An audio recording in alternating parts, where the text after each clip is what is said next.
연대보증. 연대보증 할 수 있는 업체여야 된다. 근데 그거는 참여할 때부터 이야기를 해줬고, 연대보증을 하는 것도 안전장치. 그런데 그 건설회사의 신뢰를 보는 거예요. 못할 것 같으면 미리 이야기를 해야죠. 사람 힘 빠지게 만들어 놓고서 맨 마지막에 안 한대. 그러면 거긴 찍힌 거예요. 왜? 소문날 거거든, 앞으로.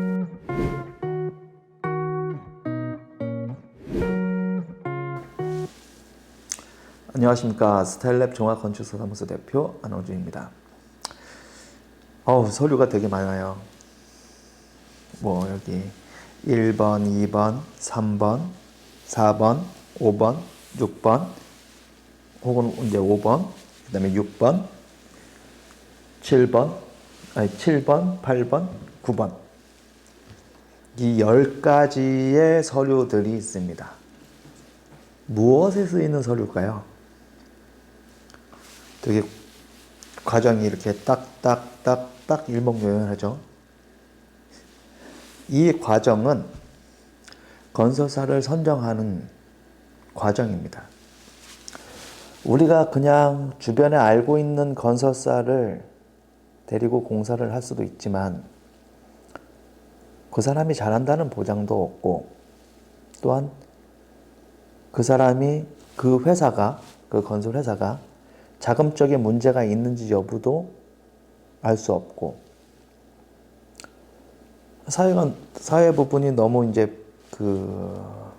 불규칙한 부분이 있다 보니까 건물을 짓는 데 있어가지고, 건물을 시공하는 데 있어가지고 정말 한두 푼 들어가는 게 아니거든요. 좀 많은 돈이 들어가게 되어지는데, 저는 뭐냐면 건설회사를 선정하는 건 그냥 무조건 싼 회사를 선정하는 게 아니라고 봐요. 왜냐면 어차피 건물을 짓는 데 있어가지고 가장 행복할 때, 혹은 가장 뭔가를 도전할 때 건설회사를 만나서 이제 짓게 되어지는데, 그게 나중에 스트레스가 돼버리면 안 되는 부분이거든요. 그래서 올바른 건설회사를 선정하시는 게 여러모로 가장 유익해요. 그렇지만 조건이 있어요. 내 돈 10원짜리 하나가 어디에 정확히 쓰여지는지, 혹은 저들이 내역을 누락한 게 뭐가 있고, 혹은 과대하게 가져온 게 뭐가 있고, 혹은 수량을 잘못 산정한 게 뭐가 있는지. 그래서 엄밀하게 보면 우리가 마트에서 물건을 사는 수량에마다 그의 최저가나 혹은 보편적인 가격을 주면서 우리가 쇼핑을 하듯, 그렇게 건설회사하고 계약이 이루어져서 나중에 정산 볼 때라든지 혹은 공사 중에 문제가 발생이 안 되도록 만드는 게 가장 좋습니다. 그래야 건설회사한테 더 정확한 걸 요구를 할 수가 있고, 건설회사가 우는 소리를 안 하게 되어지고, 그리고 건설회사가 도망가지 않습니다. 네. 그렇기 때문에 어느 정도 저렴하면서도 안정적인 건설회사를 선정하는 게 제일 좋습니다. 여기서 보시면 얘가 이제 스터디 모형입니다. 초기 디자인은 이렇게 잡았고, 그 다음에 두 번째 디자인은 이렇게 잡았으면, 이제 세 번째 디자인을 가지고서 이제 건물이 이제 지어지게 되는 겁니다. 이건 디자인의 과정들 해가지고 이제 다듬어가는 과정들이 있는 거고요. 그렇게 해가지고 이 공사용 도면이 나옵니다. 여기는 건축 구조, 그러니까 마감하는 거와, 그 다음에 뼈다구를 만드는 그런 거와, 그 다음에 오장육부를 만드는 설비 전기, 그 다음에 위험에 대한 걸 정리해주는 소방, 그 다음에 땅을 파는 토목. 네, 그 중에 건축 토목 부분 도서의 양이 이 정도가 됩니다. 나머지 거 포함하면 이 두께의 한 2배 정도 되어지는 거죠. 이 공사용 도서가 작성이 다 되어지면 건설회사를 선정할 수 있습니다. 그런데 건설회사한테 얘 하나 탁 던져주고 견적하세요 하고서 딱 던져주면 그들도 신이 아니기 때문에 어떤 취지로 견적을 해야 되는지, 그리고 이 건물에 대해서 어디에 중점을 둬야 되고 어디에서 공사비 금액을 낮출 수 있는지에 대한 고민을 하도록 만드는 게 아니라 이야기를 해줘야 됩니다. 이들한테도. 여태까지 설계를 해오면서 뭐 한 달이 됐든 두 달이 됐든 세 달이 됐든 대화했던 내용이 시공자는 어느 날 갑자기 나타나가지고 도면 하나 틱 던져주는데 그거 가지고 견적을 하라면 그들도 사람이기 때문에 못 알아들어요, 잘. 저들도 이제 우리한테 이걸로 질문해야 돼요. 건물주한테 당신이 원하는 게 뭐냐? 도서상 이렇게 표현됐고 이렇게 돼 있는데 원하는 게 뭐냐? 또 도서상 요거는 오기가 있는데 요거의 기준이 정확히 뭐냐? 이런 걸 묻고 해가지고 정확한 내역과 거기에 정확한 비용에 대한 게 선정이 되어지고 그러면서 최종적으로 건물주가 시공자한테 너네 이거 다 한 거 맞아? 네 맞습니다 하면서 계약하면 끝나는 거예요. 그 일련의 과정에 안전장치들을 여러 가지 만들어 놓는 거예요. 건설회사 선정하는 과정은 건물주를 안전하게 만드는 장치입니다. 근데 이거를 하지 않고 한다면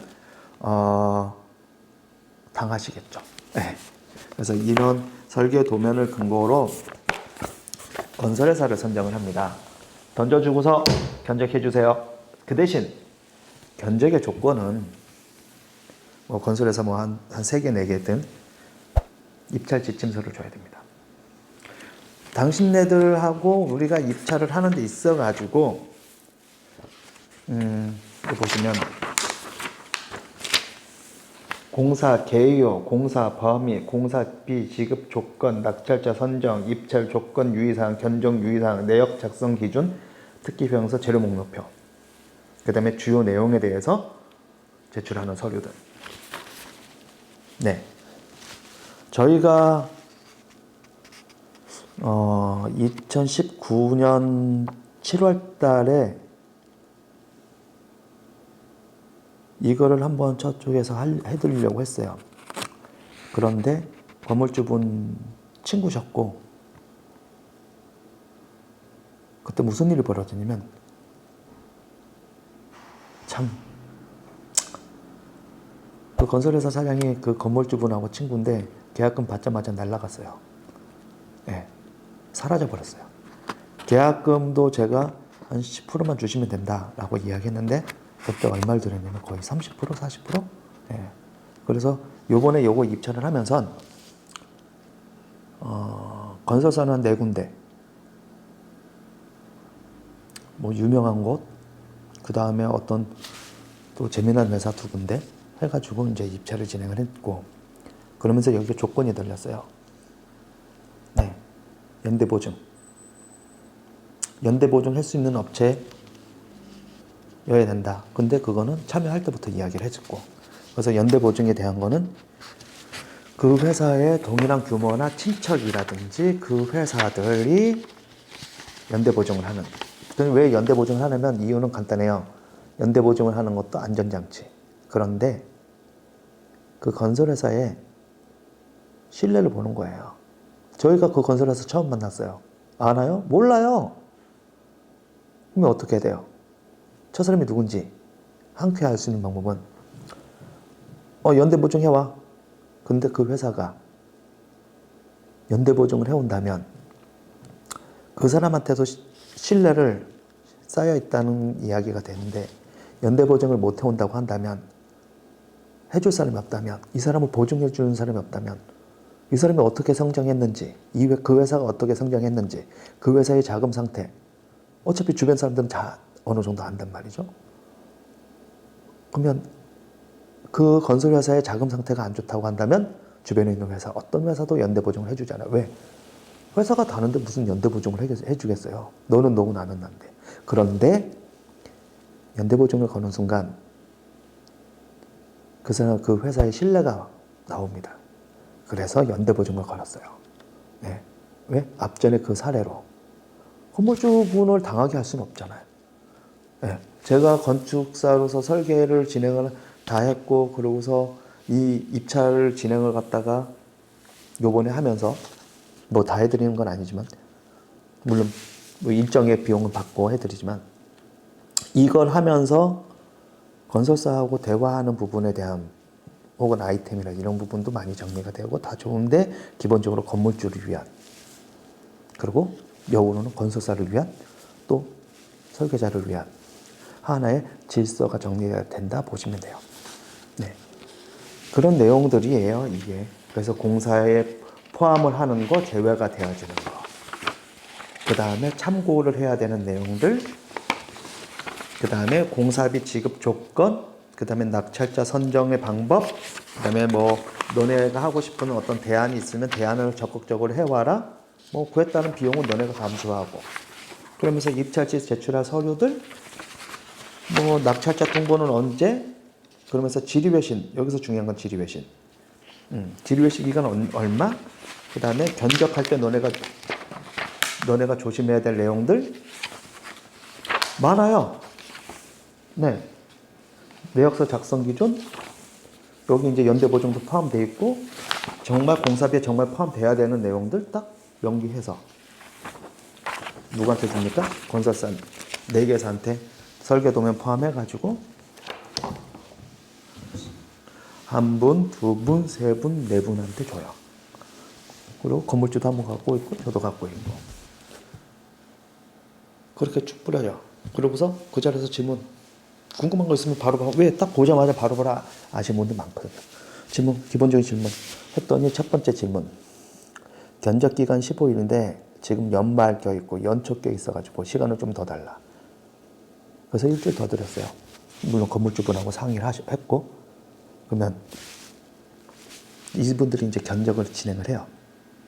견적을 진행을 할 때 제일 중요한 건 뭐냐면, 이거 보다 보면 궁금한 게 있잖아요. 궁금한 거 있으면 질문해야죠. 그래서 질문서 폼까지 해가지고 드립니다. 그래서 이 건설에서 이 건설에서는 질문을 정말 많이 했어요. 4개사 중에서 여기가 거의 한 30몇 개, 30몇 개 정도, 거의 40개 정도 한 곳이에요. 건설에서. 이런 건설에서는 되게 좋아요. 왜? 적극적으로 달려들기 때문에. 왜? 내용에 대한 걸 금방금방 파악해가지고 한다는 이야기죠. 정확히 자기네들이 도면을 더 디테일하게 보면서 궁금한 거에 대한 걸 쭉 이야기를 해요. 뭐가 궁금하고 뭐가 궁금하고 뭐가 궁금하고 뭐가 궁금한데 그 기준이 뭐냐, 요게 기준이 뭐냐, 어디에는 1이라 적혀 있고 어디는 2라고 적혀 있는 1-2라고 적혀 있는데 그 중에 이게 충돌이 나는데 이게 뭐냐, 어떤 거냐. 왜? 우리도 하다 보면 오타가 있을 수 있거든요. 그거에 대한 정리 혹은 기준 혹은 어느 성능 이상에 대한 명기가 이렇게 나갑니다. 이 질문이 나오게 되어지면 저희는 질문이 3가지가 나옵니다. 하나는 건물주 분께서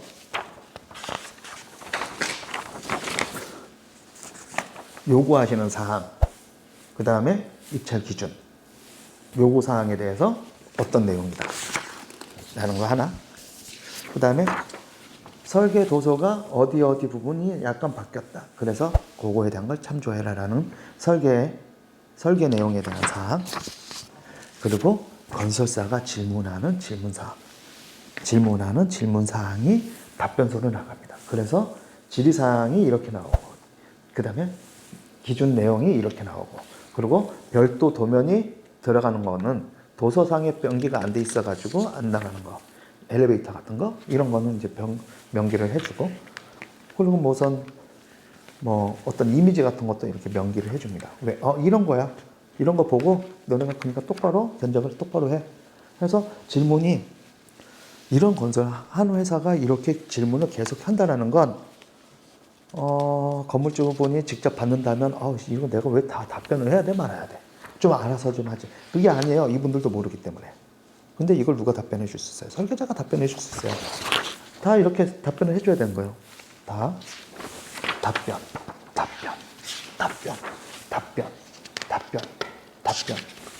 다 합니다. 맨 마지막 것까지, 색깔까지. 그리고 퀘스천 41번에서 답변이 끝났습니다.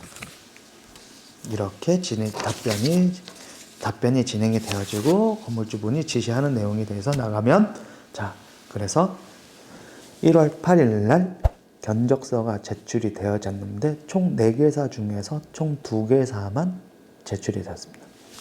와, 하나는 중간에 하다 보니까 뭐 그분들도 공사를 잘 하시는 분들인데 자기네들은 아직 이렇게 좀 뭐 300평에서 800평 요 사이 건물은 좀 부담된다 해서 한 분은 그만하셨고, 그만둔다고 명기하셨고, 그리고 정말 얄밉게 이 자료들 다 받아가면서 제출하는 날, 저희 제출 못할 것 같아요.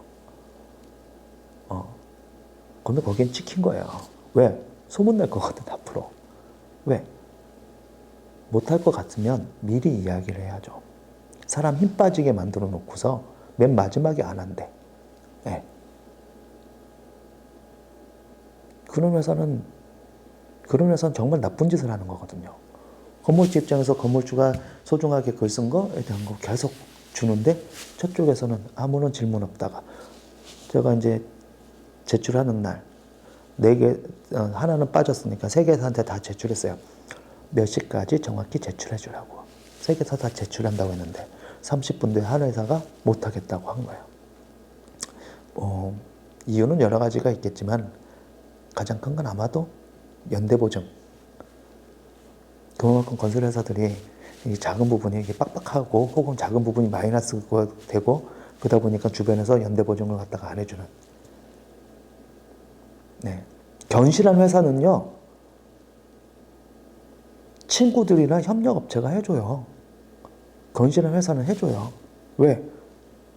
그 회사가 견실하다는 걸 아니까. 혹은 친척이 유사 업종이 있다? 해줘요. 당연히 해줘요. 왜? 쟤네 회사 괜찮으니까. 회사 문제 안 되니까. 그리고 잘 아니까. 해줘요. 근데 못 받아온다? 그렇다고 한다면 아직 내실이 적든지 내실에 문제가 있든지 우선 거기는 털어내고 가는 거예요. 여기가 아무리 싸다 하더라도 여기 문제가 터지는 곳이에요. 그렇기 때문에 짚고 가는 거예요. 물론 앞전에는 그런 적이 없었어요. 저희가 1년에 이런 건설사 선정 입찰 한 7건, 8건 이렇게 한다 했을 때 연대 보증을 한 거는 어찌 보면 이제 지난번에 그 문제 때문에 이번이 이제 처음인데 확실히 효과는 좋은 것 같아요. 물론 이거는 건물주 입장에서 건설사한테는 건설사 입장에서는 좀 부담스럽죠. 건설사 입장에서는 좀 부담스럽죠. 그 결과 건설사 2군데가 견적서를 제출했습니다. 질의를 잘 한 회사는 여기고 질의를 한 번도 안 한 회사는 여기입니다. 근데 질의에 대한 답변서는 그 건설 회사들이 이 답변서를 다 받기 때문에 그렇죠.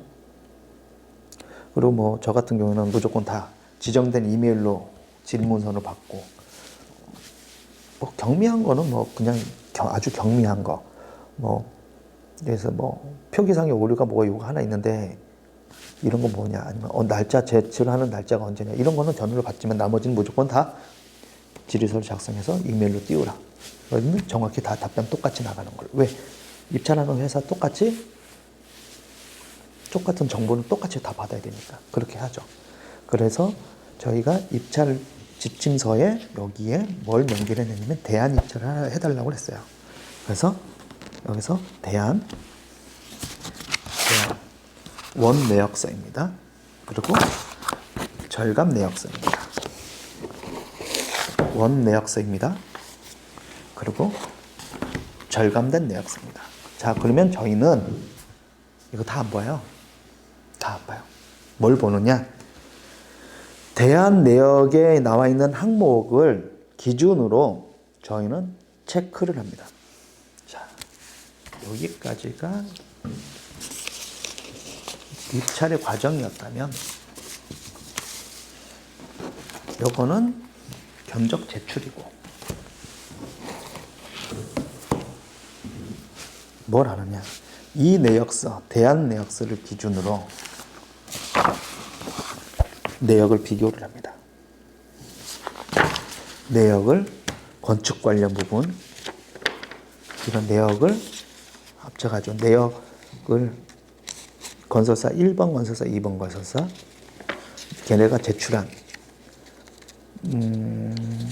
제출한 내역서를 어찌 보면 우리 마트에서 물건 사면 영수증에 쫙 나와 있는 것처럼 그 금액을 비교를 한다 보면 돼요. 그때 뭐가 들어가냐면 제일 중요한 게 수량이 이상한 거, 단가가 너무 과대한 거, 그 다음에 수량이 과대한 거, 단가가 너무 과소한 거, 그 다음에 내역상의 내역에 있어서 누락이라든지 별도 이상한 내역이 들어와 있다라든지 그런 것들을 다 솎아냅니다. 틀린 것들 다 찾아내는 거예요. 문제 있는 것들 다 찾아내는 거예요. 이렇게 기본적인 걸 다 찾아내. 이렇게요. 왜냐면 작업하는 시간 견적을 하시는 분이 각 회사에 있는 직원이 두 분이 견적을 하시겠죠. A 건설사, B 건설사. 그런데 이분은 뭐 며칠 만에 견적을 해야 되고 이분은 보름 동안 견적을 할 수가 있고 주어진 시간이 틀려요.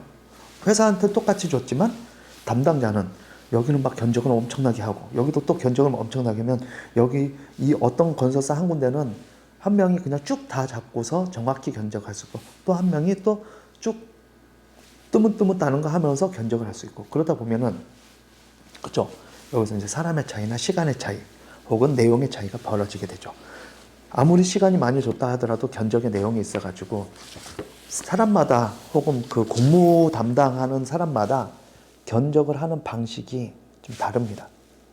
어떤 사람은 로스를 좀 여유롭게 잡는 사람, 어떤 사람은 로스를 거의 타이트하게 잡는 사람, 어떤 사람은 요거는 요거 포함해가지고 그냥 할 수 있다, 요거는 뭐 별도로 해야 된다. 이렇게 그 현장의 그 현장 분위기에 맞춰가지고 본사에 있는 공무부장마다 기준이 다 다릅니다. 왜? 그 사람들이 여태까지 살았던 경험이 견적의 방법으로 나타내요. 이렇게 딱 얘를 기준으로 뭘 작성하면 얘가 나옵니다. 자, 주요 내용들 중에서 얘네가 얘한테 질문한 내용, 얘한테 질문한 내용, 회색으로 칠해놓은 건 질문한 내용인데 이런 것들은 이제 주요 내용이죠. 거기에 이제 금액까지도 금액까지도 체킹을 합니다. 이렇게 다 금액도 얘는 얼마고 얘는 얼마고 물량이 얼마고 얼마고 이거를 저희가 거의 풀로 한 3일간에 걸쳐가지고 이걸 다 작성을 합니다. 그러면서 질문한 내용과 뭐 이거는 어떤 식으로 전략적으로 봐야 되는지 해서 뭐 건축, 구조, 설비, 전기, 소방, 하물며 토목까지. 그래서 얘들이 제출한 이 건설사가 제출한 대안 내역에 혹은 원 내역에 대안 내역을 얘들이 제출한 게 너무 말도 안 된다 하면 원 내역으로 그냥 바로 가버려요. 왜? 못 받아들여. 딱 쳐버리면 돼요. 대안이 되게 좋다? 받아들여. 왜? 좋은 거잖아요. 금액이 더 낮아지니까. 이 건설사는 원 내역에서 대안 내역 했더니 1억이 줄었어요. 이 건설사도 원 내역에서 대안 내역으로 왔더니 거의 똑같이 1억이 줄었어요. 근데 이 건설사는 우리가 보통 이제 본사관리비라고 이야기해요. 이제 뭐 인건비, 회사 운영하는 인건비 비율을 정상적으로 잡았고 이 건설사는 정말 현장 소장 월급만 잡았어요. 물론 둘 다 이유는 없어요. 그리고 이 건설사 나름대로 뭐 골조공사에 특화되어 있는 거고 여기도 골조공사에 특화되어 있고 어떤 회사는 협력업체가 조적을 잘하고 어떤 회사는 조적을 더 잘하고 이런 차이가 있었어요. 그에 따라서 금액이 틀려져요. 그 금액이 틀려지는 것 중에서 주요 내용들 중에 금액적인 건 건들지 않아요. 왜? 저희가 그 금액까지 건들 권한은 없거든요. 그런데 단가가 뭐 한 3배 차이 난다, 4배 차이 난다면 질문하죠. 네. 그리고 여기 이 건물은 외벽이 이제 벽돌 건물이에요. 그래가지고 벽돌은 개당 단가 얼마 해서 기준 단가로 정리했어요. 똑같이 하라고. 그러면 이제 저희가 나중에 골조공사 끝나고 단열공사 끝난 다음에 외부에 이제 벽돌 살 때 벽돌을 가장 아름다운 혹은 가장 금액이 적당한 벽돌을 딱 하면 지금 계약된 금액보다 뭐 50원 더 주면 되거나 아니면 10원 더 주면 되거나 혹은 50원 금액 공사비에서 깎으면 되거나 이제 이런 식으로 난이도 정리를 하는 기준 금액으로 딱 명기를 했기 때문에 동일한 조건에서 이제 견적이 보여지게 되죠. 그렇게 해서 얘네들한테 견적이 분석된 것을 이거를 건물주분하고 한번 상의를 해서 뭐가 나가냐면 건설사 두 군데한테 질문서가 나갑니다. 너네 보니까 이 내용은 입찰 안에서 그대로 내용이야. 입찰 안에서 있는 내용 이거 다 포함되어 있니? 질문 하나. 그리고 너네 보니까 야 너네 둘 다 에어컨 수량이 좀 이상해. 소방 수량이 좀 이상해. 다시 한번 체크해. 너네 내역 확인 요청, 수량 확인 요청, 단가 확인 요청, 수량 확인 요청 거의 내용이 똑같았어요. 자, 건설사 두 군데 이거에 대해서 너네 답변 줘. 답변 주세요 하고서 이메일 딱 보냅니다. 저희가 정확히 뭐로? 건물주를 대신에 공문으로 띄웁니다. 둘 다. 둘 다 이렇게 공문으로 띄워요. 공문으로 띄웁니다. 그러면 건설사 두 군데가 과정이 이렇게 쭉 옵니다. 어떻게? 공문으로 했기 때문에 공문으로 정확히 와야 되는 거예요. 그러니까 회사 두 개는 되게 기본이 잘 돼 있는 거예요. 둘 다. 그거에 대한 답변서입니다.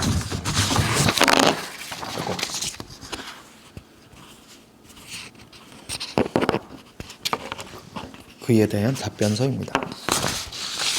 그래서 뭐가 어쩌고저쩌고 해가지고 자기네들은 내역에 단가에 포함이다. 뭐는 잘못돼서 뭐는 이건 좀 누락돼 있는데 요거는 내역에 포함시키겠다. 여기도 보니까 이것도 공사비 포함이다.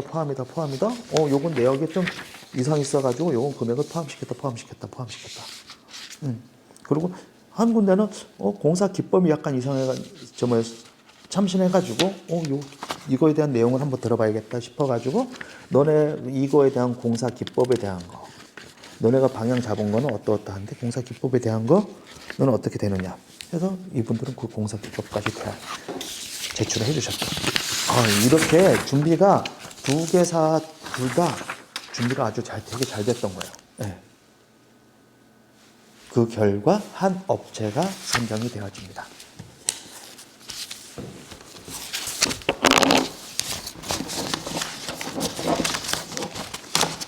자, 몇 가지 지금 질문서 던져놓고 건설사한테 답변 받는 몇 가지.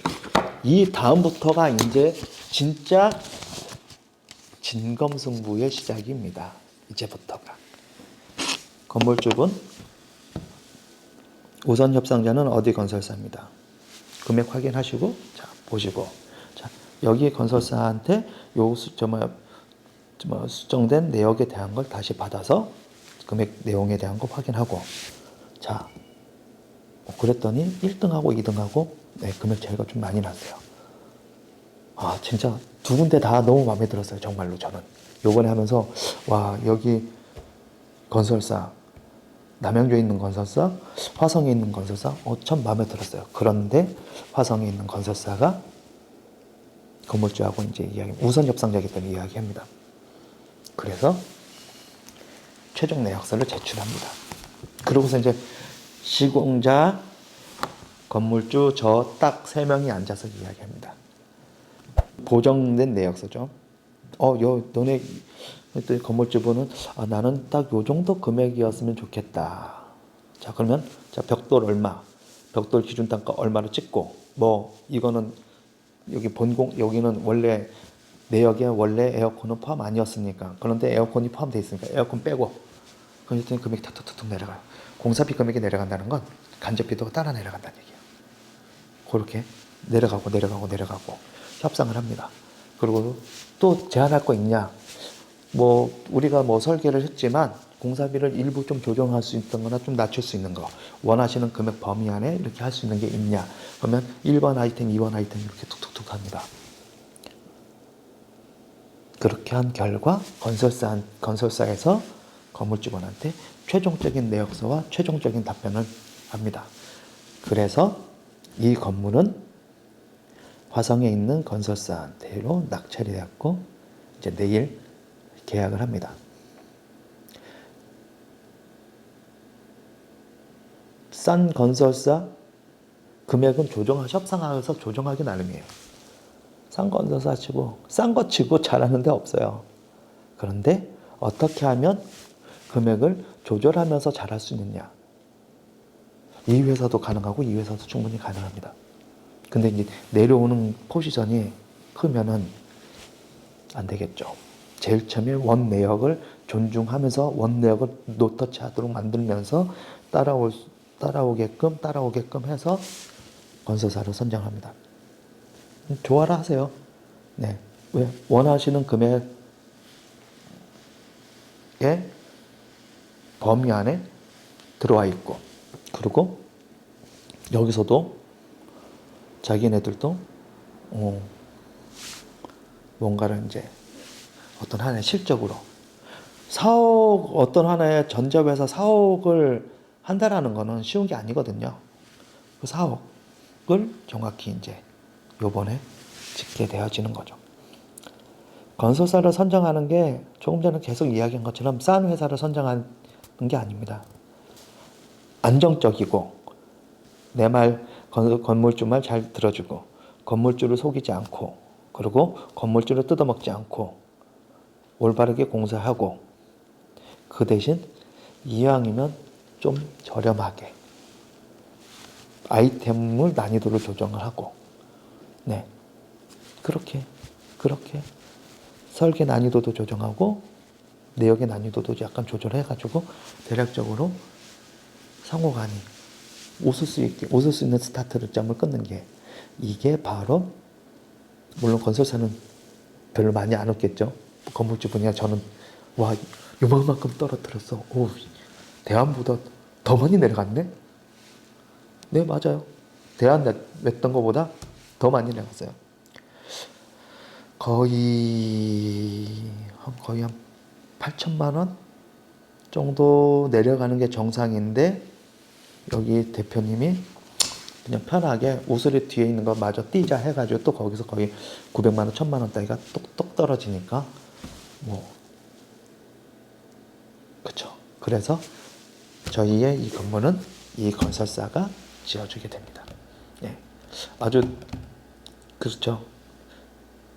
앞으로는 이 건설사가 좋지만 이 건설사하고도 이렇게 올바르게 질문이라든지 그런 거 잘 하고 그다음에 둘 다 수량에 대한 거는 이제 뭐 특별한 문제는 이제 다 없어졌으니까 뭐 금액은 이제 뭐 단가라든지 혹은 뭐 인건비 차이 이제 이런 데서만 나타났고 이제 뭐 일부 이제 골조공사비에서만 나타났지만 이 남양주에 있는 건설회사는 요번에 하는 모습 보면서 괜찮다라는 생각 되게 많이 들었고 여기도 화성에 있는 이 건설회사도 괜찮다 하는 생각이 좀 들었어요. 우선 이분들이 이제 공사를 하니까 사실 이제 진짜 이제 공사 시작하는 거는요 이 건설사가 아니에요.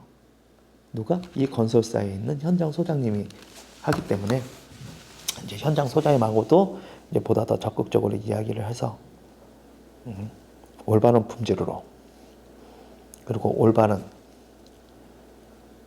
공법으로 또 올바르게 그리고 건물주의 만족도를 높일 수 있는 공사를 일 못하시면 집에 가지 말아야지요. 일 못하면 집에 가면 안 되죠. 현장 소장은 최전방 나와 있는 장수인데 당연히 하셔야 되고 저희 청주에 계시는 분들이나 우면동에 계시는 분들이나 양산에 계시는 분들이나 다 현장 소장님들은 이번에 잘 하시는 것 같아요. 예, 잘 하시는 것 같고 작년보다 2018년보다 2019년도는 그나마 올바른 건설사분들을 많이 하는 것 같고 또 올해 2020년 들어가지고 또 첫 시작부터 또 좋은 스타트를 하는 거, 좋은 시작을 하는 거에 저는 참 기쁩니다. 네. 아무튼 이런 사옥이 설계할 때도 비전을 담아서 설계를 하고 혹은 어떻게 하면 건물이 나중에 가용을 할 수 있게 혹은 시스템을 약간 바꿀 수 있게 이런 가능성을 많이 열어놓고서 이제 했다 보니까 이 회사가 보다 더 많이 발전을 하고 이 회사가 정말 잘 돼서 더 큰 회사가 되어지는 모습을 저는 보고 싶습니다. 단지 저는 건물을 지어줄 뿐이지만 그 회사가 더 잘 됐으면 하는 바람을 더 많이 더 많이 생각하죠. 네. 여러분 오해하지 마세요. 건설회사를 선정하는 건 싼데 금액 최저가를 선정하는 게 아니라 그 이 건물에 맞는 올바른 협력자를 얻는 일입니다. 그러니 꼼꼼히 해야죠. 네. 이상 건설사 선정에 대한 건축사 안홍준의 이야기였습니다. 감사합니다.